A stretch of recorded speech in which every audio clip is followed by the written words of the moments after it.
Reeling in the years. How did we survive our teenage years? The year was 1982. It was my sophomore year of high school. The transition from ninth to 10th grade saw a big growth spurt in both my height and my maturity level. This was also the first year I was eligible to play on the varsity basketball team. Well, one ninth grader got to play on varsity in their ninth grade, but he sat the bench most of the year anyway, so... Carl. My brother was a graduating senior that year and also played on the team. What's funny is my brother played all 3 years on the varsity team, but it was only near the very end of his last year that he grew into his body and began to really ball. He is 60 and still plays intramural league, or as I call it, the prison league.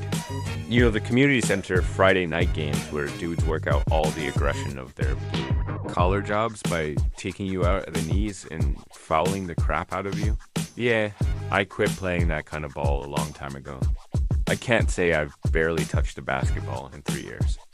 I knew it was time to hang up my Jordans when I couldn't breathe after running up and down the court a dozen times. The spirit is willing, but the flesh is weak. Now my youngest sister was still in middle school, but my 2 older sisters had dropped out of high school and gotten married. I don't know what happened. When both became teenagers, they suddenly got, well, crazy as a Betsy bug.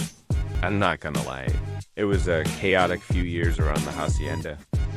Look, I can't throw stones as I was no saint. I was probably spanked in every grade, because they did that in the South in the 70s and 80s. I was suspended in the 9th grade for refusing to take a spanking with a leather strap from the principal. For the record, I did get driven back to school the next day by my dad and took a single whack, but I only got one as my dad sat in the room and watched, which may have slightly intimidated the principal. I got off way easier than those other boys who were talking in chapel. I was chewing gum, so it probably looked to the principal's wife like I was talking to. I would talk about my little sister's rebellious teens. But I wasn't still living at home full-time during those years, and it wouldn't be fair to talk about it secondhand. Plus, if she watches this and I did talk about it, I might not be talking long after that. My big brother seems to be the only one of the 5 of us who didn't lose his mind and go crazy during his teenage years. As a matter of fact, my big brother has been the poster child of doing the right thing his whole life.